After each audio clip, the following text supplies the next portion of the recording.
Polavaram left main canal ఉంది. Polavaram left main canal కు సంబంధించి గత 5 సంవత్సరాల పాలనలో ఒక్క రూపాయి కూడా పెట్టాల. మళ్ళీ ఈ రోజు ఈ ప్రభుత్వం వచ్చింది. చంద్రబాబు నాయుడు గారు వచ్చిన తర్వాత ఆ పోలవరం లెఫ్ట్ మెయిన్ కెనాల్ కి 1200 కోట్ల రూపాయలు నిధులు కేటాయించడమే కాదు, ఈ 2025 కల్లా ఫస్ట్ ఫేజ్ లో ఆ పోలవరం లెఫ్ట్ మెయిన్ కెనాల్ పనులు పూర్తి చేసి విశాఖపట్టణానికి డ్రింకింగ్ వాటర్, స్టీల్ ప్లాంట్ కి, ఇతర పారిశ్రామిక అవసరాలకు నీరు ఇవ్వాలనేటువంటి లక్ష్యం చంద్రబాబు నాయుడు గారు పెట్టారు. ఆ లక్ష్యానికి అనుగుణంగా ఈవేళ పోలవరం లెఫ్ట్ మెయిన్ కెనాల్ పనులు కూడా చురుగ్గా సాగుతున్నాయని చెప్పేసి కూడా ఈ సందర్భంగా తెలియజేస్తూ ఉన్నా. అదేవిధంగా మీ అందరికీ తెలుసు, గత 5 సంవత్సరాల్లో ఎక్కడ కూడా వీడ్ రిమూవల్ లేదు. ఎక్కడా కూడా ఒక తట్ట మట్టి డీసిల్టింగ్ ఏ కెనాల్ లో గాని ఏ డ్రైన్ లో గాని ఎక్కడ తీసినటువంటి పరిస్థితి లేదు. ఏ ప్రాజెక్ట్ లో ఏ రిజర్వాయర్ లో గాని ఏ లాకులకు గాని ఏ షట్టర్స్ గాని ఏ రోప్స్ గాని మరామతులు మాటటుంచి కనీసం గ్రీజు పెట్టి మెయింటైన్ చేయనటువంటి పరిస్థితి కూడా గత 5 సంవత్సరాల పాలనలో చూడలా.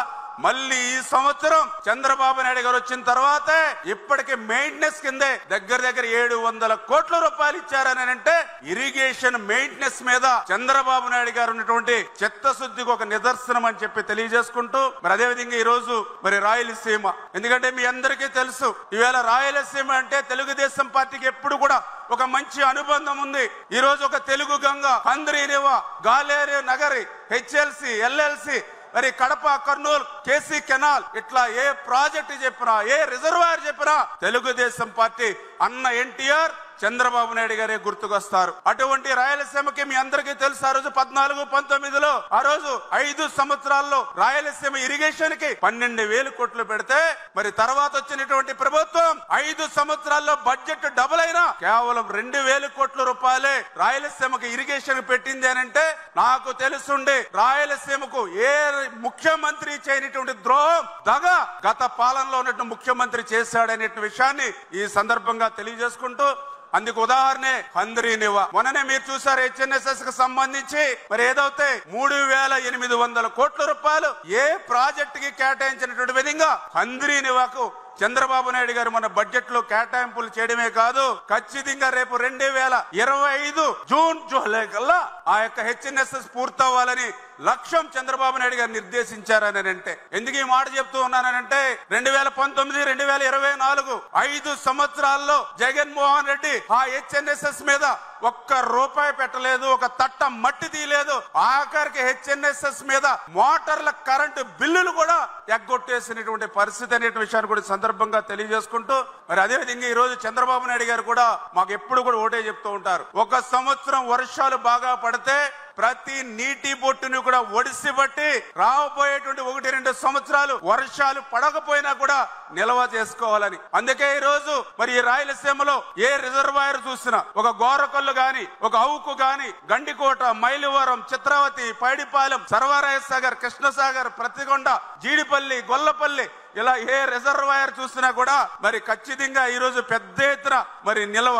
ఈ రోజు దగ్గర 261 టీఎంసీ నీరుని ఈవేళ రాయలసీమ రిజర్వాయర్ లో నిల్వ చేయగలిగాం. ఈ రోజు అవసరాలు తీర్చుకోగా, ఎందుకంటే ఆ రోజు పంటలకు గాని త్రాగునీరు అవసరాలు తీరుగా కూడా ఈ రోజు మే నెల దాటి జూన్ నెల వస్తున్నా కూడా ఇంకా 152 టీఎంసీ నీరు ఈవేళ రిజర్వాయర్లు రాయలసీమలో కలకల్లాడుతూ ఉన్నాయంటే అది చంద్రబాబు నాయుడు గారి యొక్క ముందు చూపు అని చెప్పి తెలియజేసుకుంటూ, మరి అదేవిధంగా ఆఖరిగా మీ అందరికి కూడా ఒక్కటే, రాయలసీమను రతనాలసీమగా మార్చాలని ఆ రోజు చంద్రబాబు నాయుడు గారి ఆలోచన.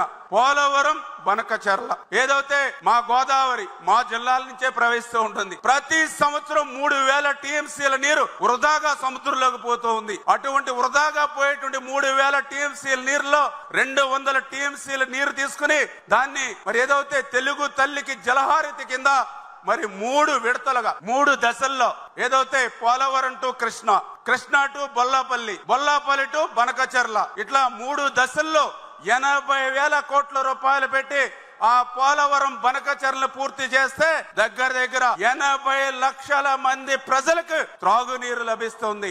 7.2 లక్షల ఎకరాలకు సాగునీరు అందుతుంది. 22.28 లక్షల ఎకరాలకు స్థిరీకరణ జరిగేటువంటి పరిస్థితి. రేపు పోలవరం బనకచెర్ల పూర్తవుతే యావత్ రాయలసీమ అంతా కూడా పచ్చని పైరుగా కనిపిస్తుందనే విషయాన్ని మీ ద్వారా అందరికి కూడా తెలియజేసుకుంటూ, ఈ రకంగా ఆర్థిక పరిస్థితి సహకరించకపోయినప్పటికీ కూడా ఇరిగేషన్ కి ఇంత పెద్ద ఎత్తున ప్రాధాన్యత ఇస్తున్నటువంటి ఈ యొక్క సాగునీటి రంగం మీద నేను ప్రవేశపెట్టేటువంటి తీర్మానాన్ని బలపరచవలసిందిగా మిమ్మల్ని అందరినీ కూడా కోరుతూ సెలవు తీసుకుంటున్నాం.